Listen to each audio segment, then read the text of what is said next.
दर्शकबिन तपाईँ सम्पूर्णलाई नमस्कार। आज हामी सुदोधन गाउँपालिका वडा नम्बर 3 मा आइपुगेका छौँ, जुन यो खानेपानी परियोजना अन्तर्गत पानी ट्याङ्क चाहिँ निर्माण भएको छ र यहाँ अन्य पनि संरचनाहरू निर्माण भएका छन्, जुन अफिसका लागि हैन, कार्यालयका लागि चाहिँ निश्चित गरिएका भवन पनि यहाँ छ।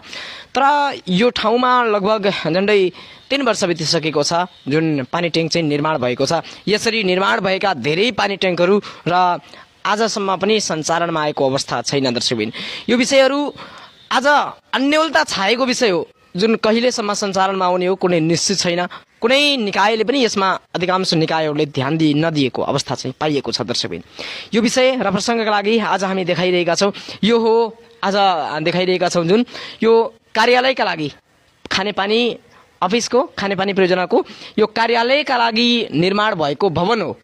3 कोठे भवन निर्माण भएको छ र यसको चाहिँ हेर्नुहोस् सिसाहरू सबै फुटेको छ हैन। आज चाहिँ देखाइरहेका छौँ। हाम्रो कृपया हाम्रो टेक्निकल सपोर्टमा रहनुभएका साथीले देखाइदिनुहोस् भन्न चाहन्छु।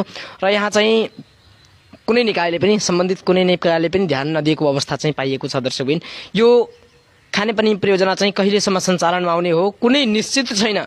र यहाँ लबनीको मात्रै होइन, धेरै ठाउँहरूमा जुन असुरैना सुदोधन गाउँपालिका वडा नम्बर 3 असुरैनामा पनि निर्माण भएका छन्।